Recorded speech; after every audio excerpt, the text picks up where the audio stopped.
এর থেকে আর বড় কি অনুভূতি হতে পারে আপনি বলেন? আপা ছাড়া আমরা আবার নতুন করে 24-এ বিজয় দিবসের উপভোগটা আমাদের দ্বিগুণ বেড়ে গিয়েছে। ছাত্র জনতার বিপ্লবের কারণে আমরা এই প্রথমবারের মতন নিজেদের ভাষায় নিজেদের মতো করে স্বাধীনতা উদযাপন করতে পারতেছি। আমার মনে হয় যে আমি আসলে আজকের বিজয় দিবসটাকে ওন করতে পারছি। প্রথমে আমরা নিজেদের মতো করে কর্মসূচি রাখছি, নিজেদের মতো করে পালন করছি, যার কারণে এবারের অনুভূতিটা একটু অন্যরকম, অন্যবারের তুলনায়। স্বৈরাচার আপা এতদিন স্বৈরাচারী চিন্তায় স্বৈরাচারী চেতনায় সে পুরো বিজয় দিবসকে মনে হচ্ছিল যে একা একা গ্রাস করে নিত, সে পুরো বিজয় দিবসকে নিজের করে নিত। কিন্তু এবারে যে বিজয় দিবস এটা আসলে সবার সম্মিলিত।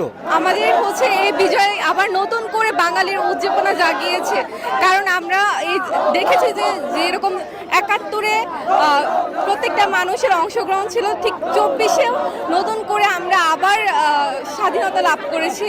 এবং মানে আপা আমাদের মধ্যে নেই, মানে আপা ছাড়া আমরা আবার নতুন করে